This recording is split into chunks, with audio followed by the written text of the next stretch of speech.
एक छोटी सी गांव में एक विद्यालय का एक बच्चा था। नाम था आर्यन। वो छात्र था, लेकिन उसका एक अजीब सा शौक था, रहस्यमय किताबें पढ़ना। एक दिन उसने गांव के पुराने किताब की एक दुकान में एक रहस्यमय किताब देखी। वो किताब बहुत ही पुरानी और अजीब दिख रही थी। उसने दुकानदार से पूछा, ये किताब क्या है और इसमें क्या रहस्य है?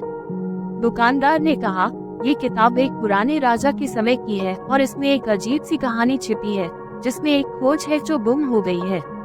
आर्यन ने उस किताब को खरीदा और उसे अपने घर ले जाकर पढ़ने बैठ गया।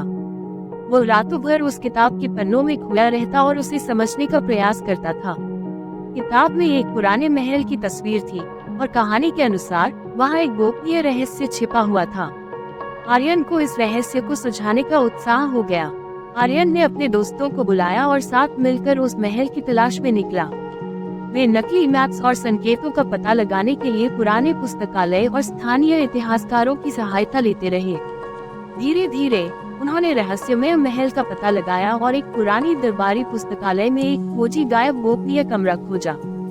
आर्यन ने कमरे की दरवाजा खोला और वहाँ कुछ पुराने पेपर्स और रत्नों का संग्रह था।